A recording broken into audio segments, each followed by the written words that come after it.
ये मेरा हाथ टूट गया, ये देखो। जी जी। तो इसमें प्लेटें हैं यार, ये कमीशन पर लेके आता हूँ। कमीशन पे लेके आता हूँ? हाँ। अच्छा अच्छा, ठीक है। अपनी जगह नहीं है रहने का। और कितने बच्चे हैं, कैसे मैनेज करते हैं? मेरे 5 बच्चे हैं, एक बेटी है, 4 बेटे हैं। 4 बेटे हैं। और अस्सलाम वालेकुम दुनिया को, मेरी तरफ से अमन का पैगाम दुनिया को। यार पूरे पाकिस्तान में आपको पता है विजिट करते हैं और मुख्तलिफ किस्म की स्टोरीज आपके सामने लेकर आते हैं। आज एक बंदा देखें, हम जहाँ फ़कीरों को इतने पैसे देते हैं वहाँ पर हम क्यों नहीं ऐसे लोगों को हौसला अफजाई करते जो बेचारे मेहनत करते हैं। ये देखें छोटे छोटे ट्रक्स हैं, ये देखें छोटे छोटे ट्रक्स हैं, 100, 150, 200, 250 रुपये इनकी कीमत है। छोटे छोटे ट्रक्स हैं, खिलौने हैं। ये शख्स जिसका बाजू टूटा हुआ है और अपने टूटे हुए बाजू के साथ और किराए वाले मकान में रहकर, ये लाहौर शहर के अंदर जिस जगह है, मैं वो जगह भी आपको बता दूंगा, दिखा दूंगा। यकीन जाने ये इंसान यहाँ पर धूप में, मैं इसको खड़े हुए देखा, मैं कल बल्कि इसके पास आया और मैंने इसको देखा कि धूप के अंदर, यानी कड़कती धूप के अंदर ये शख्स, ये सिर्फ सादा से वो खिलौने जिसकी शायद कोई इतनी कीमत भी नहीं है, तो यहाँ पे खड़ा ये बंदा बेच रहा था। और मुझे बड़ी हैरानगी हो रही थी, लोग इनके आजू बाजू से गुजरते हैं और फिर आउटलेट्स पे और न जाने किन किन जगहों के ऊपर हम इतने पैसे खर्चते हैं, और जब यहाँ पर खिलौने लेने की इस तरह के लोगों से बारी आती है तो हम कहीं ना कहीं इनसे भाव-ताव कर रहे होते हैं कि यार 200 की चीज़ है 150 की दे दो, 150 की चीज़ है 100 की दे दो। तो बड़ी ही इंटरेस्टिंग इनकी स्टोरी है, पूछते हैं इनकी जुबानी कि ये किस तरीके से मैनेज करते हैं, घर के खर्चे कैसे चलाते हैं और कैसे इनका काम चल रहा है। अस्सलाम वालेकुम। कैसे हैं आप? अल्हम्दुलिल्लाह। नाम क्या है आपका? मोहम्मद वकास। वकास साहब, ये क्या आप बेच रहे हैं? मतलब इसकी तो कोई, मतलब आज के दौर में कोई इतनी वैल्यू भी नहीं है, कोई इतना खास भी नहीं, कैसे आप, मतलब क्या काम है? ये अल्लाह ताला रोज़ी देने वाला, मजबूरी का नाम शुक्रिया है। ये मेरा हाथ टूट गया, ये देखें। जी जी। तो इसमें प्लेटें हैं, तो मैं कोई और भारी काम नहीं कर सकता। भारी काम नहीं कर, और कहीं जाते भी होंगे तो वो रिजेक्ट कर देते होंगे। हाँ जी बिल्कुल, ठीक है। इसलिए फिर ये किसी से मैं कमीशन पे लेता हूँ, ये कमीशन पर लेके आता हूँ। कमीशन पे लेके आता हूँ? अच्छा अच्छा, ठीक है। तो ये मैं आगे सेल करता हूँ, जो अल्लाह ताला रोज़ी दे देता है, शुक्र अल्लाह पाक। शुक्र अल्लाह पाक। इनकी हेल्प करने के लिए हमने नीचे भी कहीं ना कहीं नंबर दिया होगा, इनसे कांटेक्ट करने के लिए डेफिनेटली आप उस नंबर के ऊपर भी रब्ता कर सकते हैं।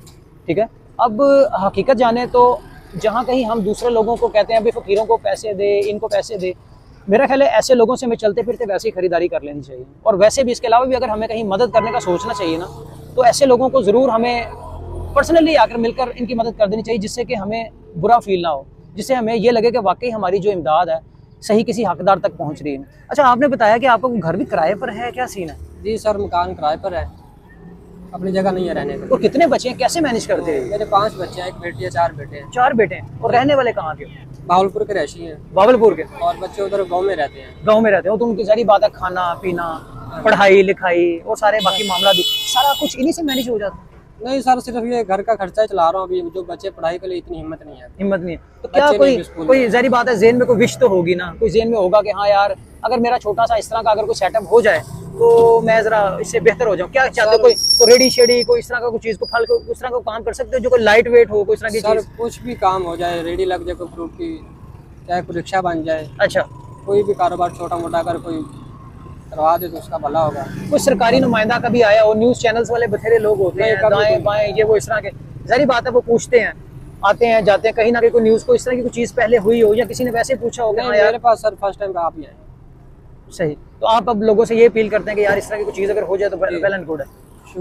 इस कारोबार से कितना को मतलब आप डेली काम कर रहे हो, क्या सीन है? सर ये कभी 800, 900, 700, ये मौसम के हिसाब से होता है, गाहक लग जाए तो। कमीशन बेस के ऊपर आप ऑलरेडी काम कर रहे हैं? ऐसे ही सर, 100-150 बंदा गुजर जाता है, फिर जाके एक आधा गाहक। बल्कि मैं अभी कल इनसे मैं मिला था जब, तो यकीन जाने मेरा ख्याल है कोई घंटा डेढ़ तो मैं यहीं पर ही था। घंटा डेढ़ में मैंने सिर्फ एक फैमिली को देखा, बाइक पर आए, मियाँ बीवी टाइप थे शायद, वो आए हैं और वो भी पूछ के चले गए। और इतनी कड़कती धूप में ये बंदा खड़ा था, मैं हैरान था इस बंदे के ऊपर, यार इतनी गर्मी के अंदर, और हम हैं हज़ारों रुपया, हमें फिक्र ही नहीं होती, पैकेजेस लगा रहे हैं हज़ारों रुपया, फिक्र ही नहीं होती, शॉपिंग्स कर रहे हैं। और कहीं ना कहीं मेरा ख्याल है हमें इन लोगों का भी ख्याल रखना चाहिए जो हमारे इर्द गिर्द ही होते हैं। यही हमारी जन्नत है, यही हमारी दोज़ख है। अल्लाह ताला भी इस चीज़ को पसंद करता है कि बंदे तो देखिए उसी के हैं, रिस्क तो उसी ने देना, ऐसे ही वादा भी उसी का है, लेकिन एक बंदे का जो वसीला है ना, हीला है, वो एक बंदा ही है। बंदे तो दारू बंदा ही अंदर। हाँ जी बिल्कुल। तो मेरा ख्याल है हमें इस तरह के लोगों को खुद ढूंढ कर इन लोगों की हेल्प करनी चाहिए, ताकि इन लोगों की भी जिंदगी जो है आसान होनी चाहिए। इसके अलावा रहेगी हुकूमत को भी ऐसे लोगों के बारे में सोचना चाहिए कि कहीं ना कहीं इनको भी दुकान,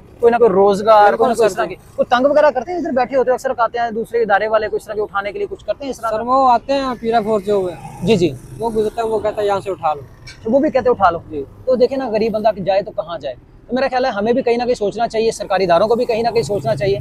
और लोकेशन जो है ये फिलहाल है गजुमत्ता रोही की लोकेशन है, जहाँ पर ये देखिए बिल्कुल ओपन बैठे हुए हैं। मैं भी इनके साथ ज़मीन के साथ ही ज़मीन के ऊपर बैठ गया हूँ। तो मुझे इन चीज़ों की कोई शर्म नहीं, हम भी मिट्टी के बने हैं और मिट्टी के बने इंसानों को मिट्टी से शर्म नहीं आनी चाहिए। ये सर गजुमत्ता छोटी रोही नाला है। हाँ, गजुमत्ता छोटी रोही नाला। अगर किसी ने ये देखे ना खिलौने वगैरह खरीदने हो, इनकी कोई हेल्प करनी हो, तो आप इनको डायरेक्ट भी यहाँ पर आकर मिल सकते हैं। ये चलती हुई सड़क है, ये मेरे सामने से इस वक्त सड़क, और हो सकता है आपको कहीं ना कहीं गाड़ियों का भी शोर वगैरह वॉइस के अंदर सुनाई दे रहा हो।